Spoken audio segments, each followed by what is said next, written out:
Pemirsa NUCV yang dirahmati oleh Allah Subhanahu wa taala, zakat adalah sebuah pemberdayaan ekonomi umat yang begitu besar di dalam zakat. Saking besarnya keutamaan zakat dan kewajiban zakat, kita temukan banyak ayat hadis di dalam zakat tersebut. Nah, kemudian para ulama membahas zakat ke dalam dua pembahagian besar. Sebagaimana definisi yang kita sebutkan, zakat adalah sebuah harta yang dikeluarkan oleh seseorang, baik itu zakat mal ataupun zakat fitrah.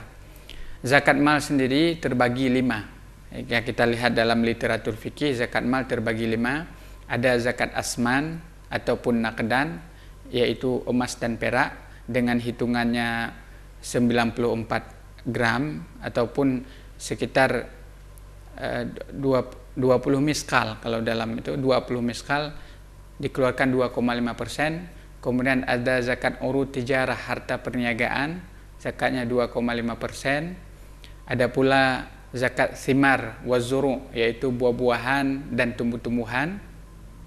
Ada pula zakat rikaz wal ma'dan.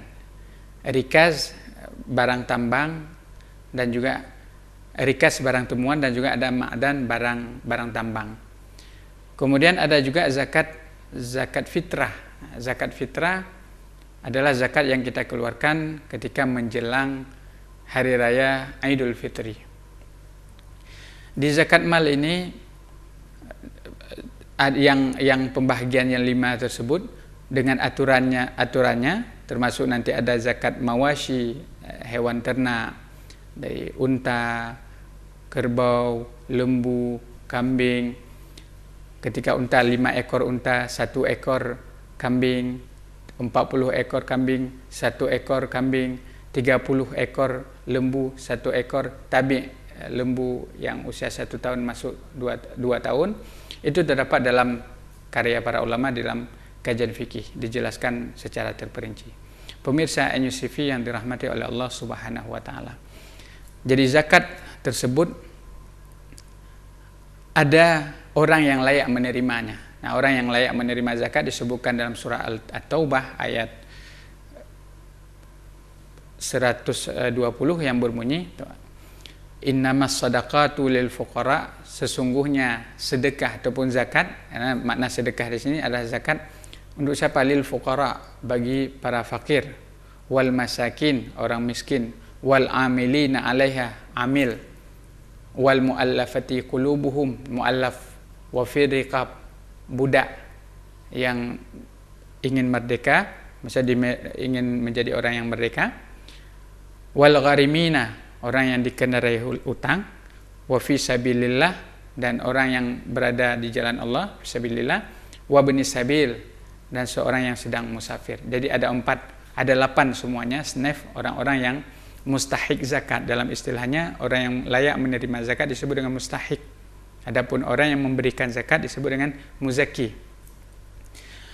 Nah, zakat yang 2 pembahagian tadi ada zakat harta dengan urutan 5 tadi dengan pembahagiannya masing-masing, bisa kita rujuk dalam kitab-kitab fikih secara terperinci dengan istilahnya masing-masing.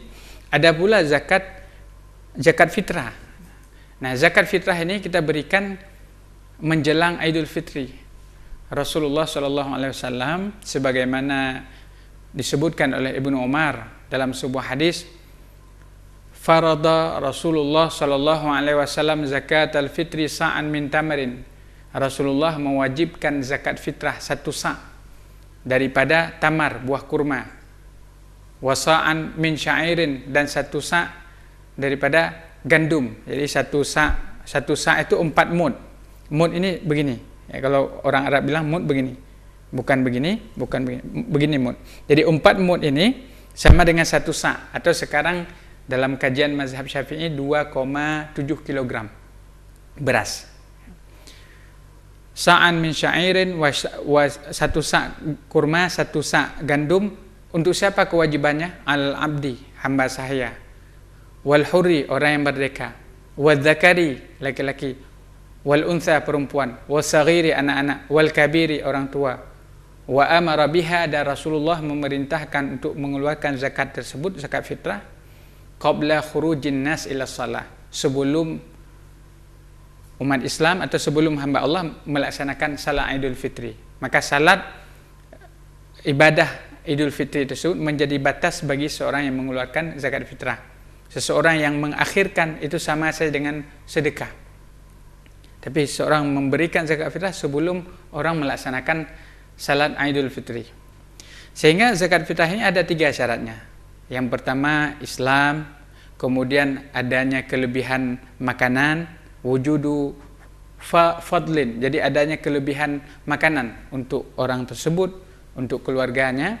Kemudian bighurubi syamsi, tenggelamnya matahari. Maksud tenggelam matahari bagaimana? Seseorang yang meninggal setelah tenggelamnya matahari pada hari terakhir, artinya dia meninggal pada pagi hari raya Idul Fitri, maka di atasnya wajib zakat fitrah. Tapi sebaliknya, dia kalau meninggal sebelum tenggelamnya matahari, misalnya dia meninggal bukan di pagi hari raya, maka dia tidak wajib di atasnya zakat fitrah. Berbeda dengan anak kecil yang lahir, kalau lahirnya di pagi hari raya, dia tidak zakat fitrah. Tapi kalau lahir sebelum hari raya, dia merasakan ghurub, tenggelamnya matahari, dia wajib zakat fitrah tersebut. Pemirsa NUCV yang dirahmati oleh Allah Subhanahu wa taala. Jadi zakat fitrah ini sendiri lebih utama dikeluarkan dengan uang, bukan dengan uang, dengan beras. Tapi ada kajian dalam mazhab Abu Hanifah yang membolehkan dengan uang dengan syarat tertentu. Pemirsa, kita akan kembali setelah pesan-pesan berikut ini.